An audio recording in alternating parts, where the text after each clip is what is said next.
Bueno, hoy vamos a estar usando la serie de Fourier para hacer un par de cosas.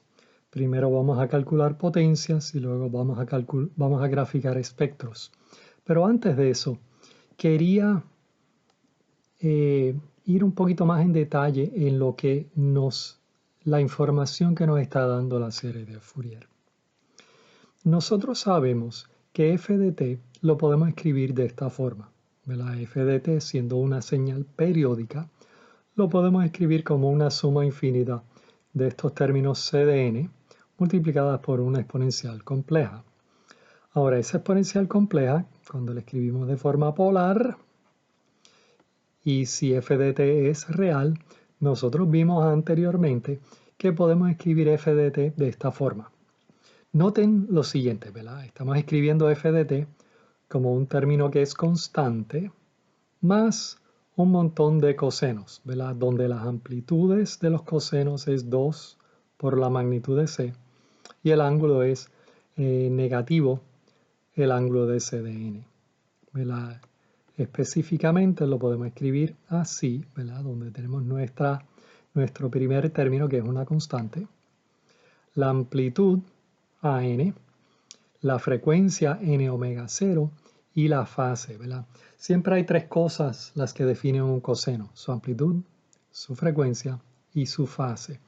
Y notamos que en este caso estamos escribiendo f de t como una suma de cosenos, pero no cualquier coseno, ¿verdad? Estos cosenos son especiales. Estos cosenos todas tienen una frecuencia que están relacionadas, ¿verdad?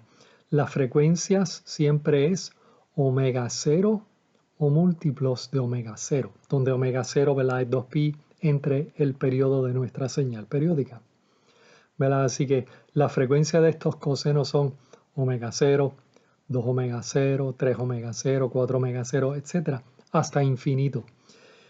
También podríamos pensar en esto como 0, ¿verdad? Un coseno con una frecuencia de 0 pues sería simplemente una constante. Así que este primer término lo podemos pensar como un coseno con una frecuencia de 0 radianes por segundo. Ahora, volviendo a lo que estaba diciendo ahorita, estamos escribiendo nuestra función como una suma de funciones de coseno, donde las amplitudes, las frecuencias y las fases pues cambian según va cambiando n. Vamos a ver esto en un ejemplo. El ejemplo que hemos visto de la onda cuadrada, ¿verdad?, tiene un periodo igual a 4, brinca a 2, entonces brinca otra vez a 0, o sea que oscila entre 2 y 0 cada 2 segundos. Nuestra frecuencia sería pi medio radianes por segundo y estas eran las c de n que nosotros habíamos calculado previamente para esta f de n. Lo que queremos hacer aquí es hacer nuestra señal, ¿verdad? Nosotros podemos calcular todas las c, ¿verdad? C0 habíamos calculado que es 1.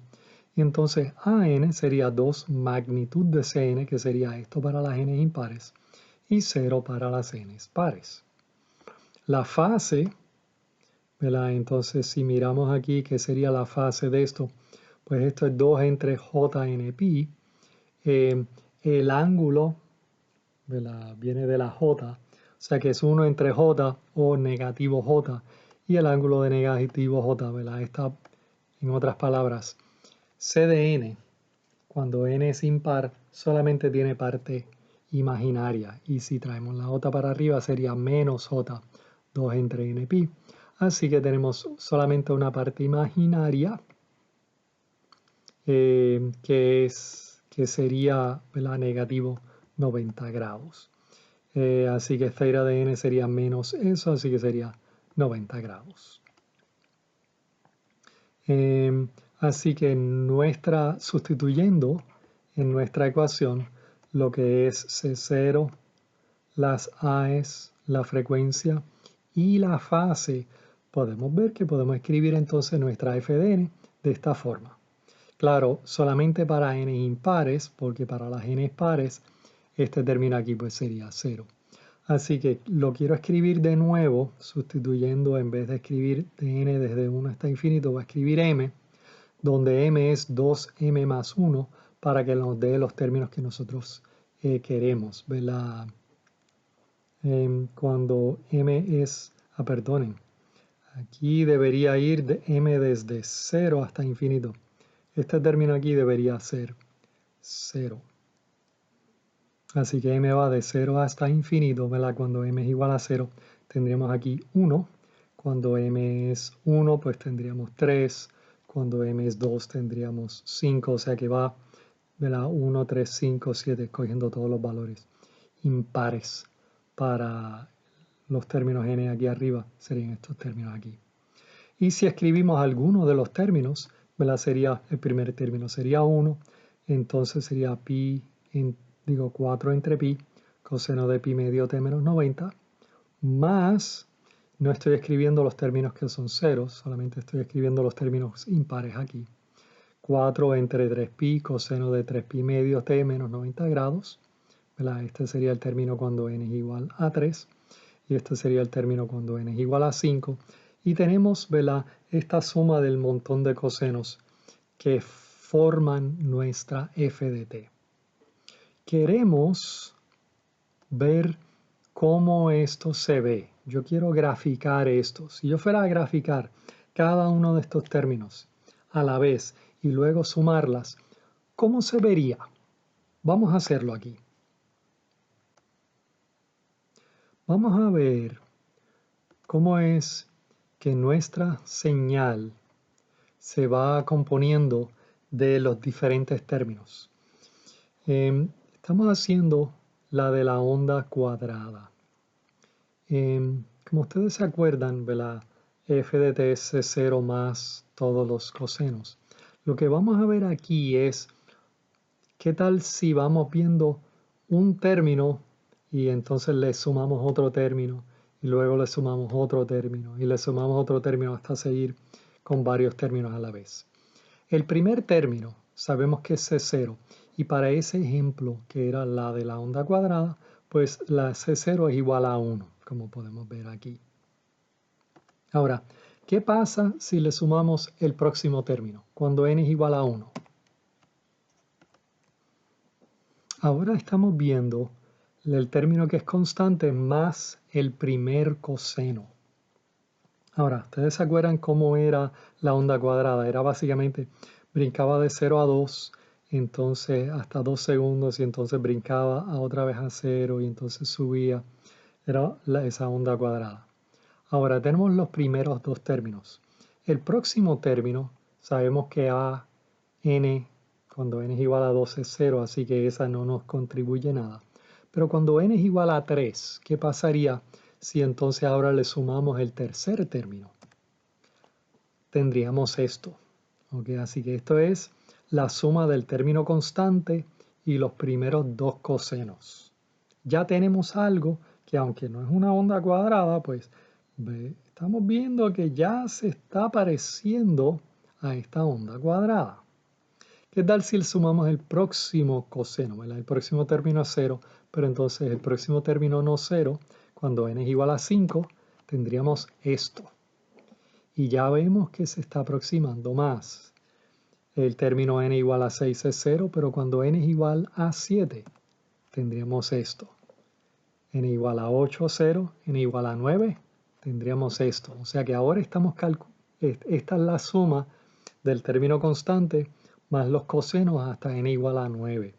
Y ya se está pareciendo más a esta onda cuadrada que la brinca de 0 hasta 2, luego otra vez a 0, etc.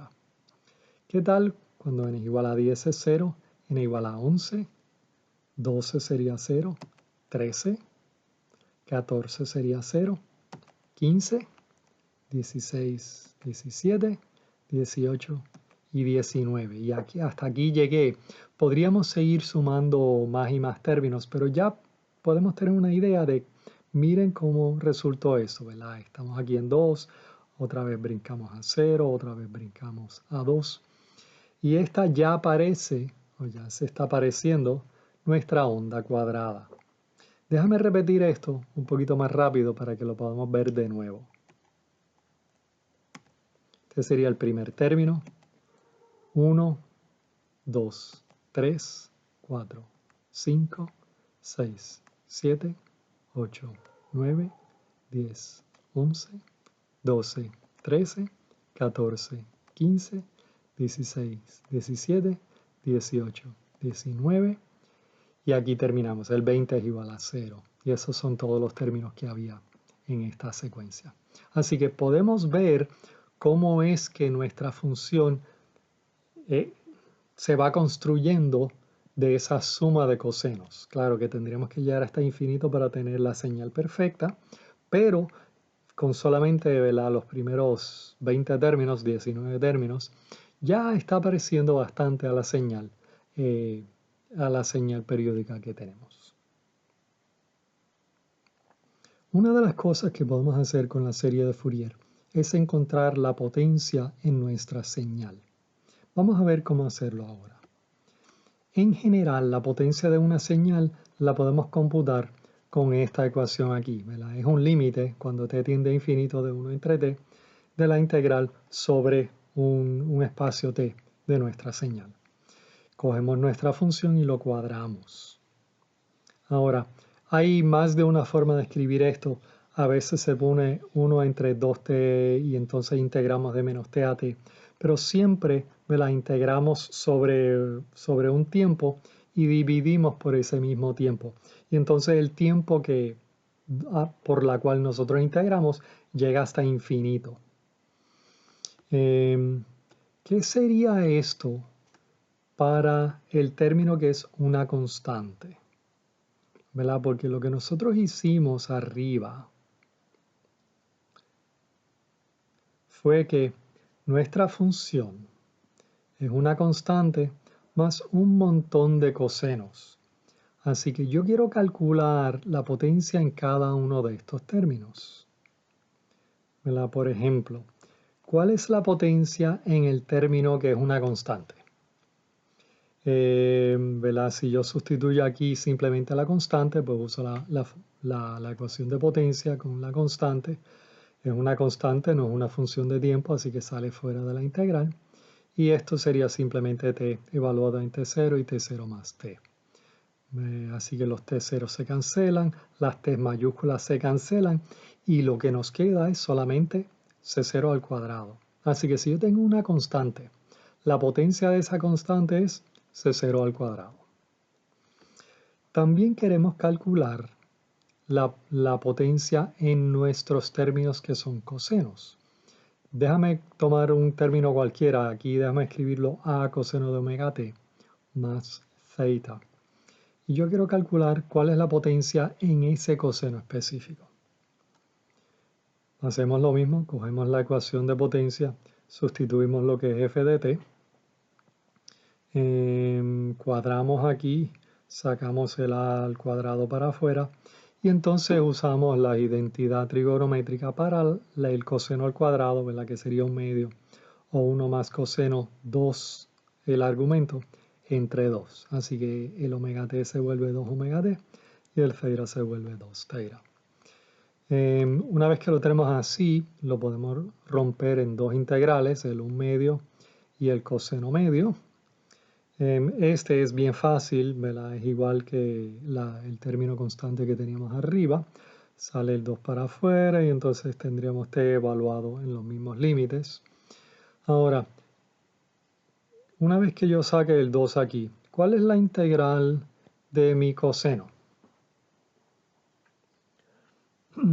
En general podríamos evaluar esto, pero en este caso no lo quiero hacer, es demasiado fácil para hacerlo. No es mala idea que lo hagan. Y cuando estamos dando la clase, típicamente aquí, si yo estoy dando esta clase en persona, en presencial, paro la clase y les digo a los estudiantes que evalúen esto, hagan la integral. Así que sería bueno que evalúen esta integral ustedes. Pero si lo pensamos, aquí estoy integrando un coseno, ¿verdad? Vamos a suponer que esta t es el periodo de nuestro coseno. Así que estoy integrando sobre un número íntegro de periodos de un coseno. Y yo sé que un coseno, el área por encima de 0 es igual al área por debajo de 0, así que la integral me va a dar 0. No importa cuán grande sea, ¿verdad? Particularmente si yo integro desde menos infinito hasta infinito de mi coseno, me va a dar la misma cosa, me va a dar cero, porque ¿verdad? Todas las partes positivas voy a tener una parte igual negativa, así que esto me integra a cero. Así que evaluando el término constante, lo que tengo al final es simplemente a al cuadrado entre 2. Esto es interesante porque nos dice que la potencia en un coseno no depende de su frecuencia, no depende de su fase, solamente depende de la amplitud de ese coseno, en este caso A. Ahora, lo que queremos hacer es calcular la potencia en f de t. Ahora, ¿cómo vamos a calcular la potencia en f de t? Yo sé que f de t es la suma de un montón de términos. Ahora, potencia no es un término lineal, ¿verdad? No es como voltajes y corrientes, ¿verdad? Porque, como nosotros sabemos, la potencia es V entre I, es una multiplicación. O, como ustedes se acuerdan, ¿verdad? Sería V al cuadrado entre R, si es en una resistencia, o I al cuadrado por R. O sea que el término de potencia no es lineal. Así que en general, si yo tengo dos funciones sumadas, la potencia de esa suma no va a ser igual a la suma de las potencias. Ahora, hay una excepción. Y la excepción es, bueno, pueden haber varias excepciones, pero la que nos interesa es que cuando yo tengo dos cosenos de frecuencias distintas y quiero calcular la potencia de la suma de esos cosenos, esa, resulta que la suma o la potencia de la suma sí va a ser igual a la suma de las potencias, pero esto no es en general, esto es solamente para los términos cosenos con frecuencias distintas. Ahora, nosotros sabemos que todos los cosenos en nuestra suma infinita tienen frecuencias distintas, así que lo podemos hacer aquí. Así que la potencia en f de t va a ser la potencia en C0 más la potencia en el término cuando n es igual a 1, más la potencia cuando n es igual a 2, más la potencia cuando n es igual a 3, etc. hasta infinito.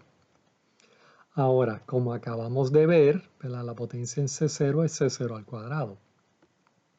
Y la potencia en un coseno con una amplitud de A1 es simplemente A1 al cuadrado entre 2. Y lo mismo para los otros términos, ¿verdad? Porque yo sé que la potencia de un coseno no depende de su fase o su frecuencia, solamente depende de su amplitud. Así que esta es la ecuación que nosotros podemos usar para calcular potencias en nuestras señales. Vamos a volver al ejemplo que estábamos haciendo ahorita y vamos a calcular la potencia. Nosotros vimos que C0 era igual a 1 y que AN es 4 entre NPi cuando n es impar, ¿verdad? Así que sustituyendo en nuestra ecuación de potencias, ¿verdad? C0 es 1, así que sería 1 al cuadrado. A1 sería 4 entre pi, así que sería 4 entre pi al cuadrado entre 2. Cuando n es 2, A2 es simplemente 0. Ahora A3 sería 4 entre 3pi, así que este sería nuestro término. Cuando A es igual a 4, de nuevo, A4 es igual a 0, ¿verdad? A5 al cuadrado entre 2, etc. Y estos serían un montón de términos. Ahora, yo escribí varios términos aquí y calculé lo que eran estos valores, ¿verdad? Así que n igual a 1, 2, 3, 4, 5, 6, 7, 8, 9, 10, hasta el término A11 aquí. Y sumé todos esos términos y me dio básicamente 1.9, 1.97, 1.966. El valor exacto, si yo fuera a sumar hasta infinito, el valor exacto es igual a 2. O sea que estamos bastante cerca solamente usando los 1, 2, 3, 4, 5, 6. Solamente usando los primeros 7 términos que no son ceros. La mayoría de los problemas en el libro, el autor dice, calculen la potencia usando los primeros 5, los primeros 10 términos, no ceros, obviamente. Ignoramos los términos que son ceros. Aquí hay tres problemas para hacer que tienen que ver con esto de calcular potencia para nuestras señales usando la serie de Fourier.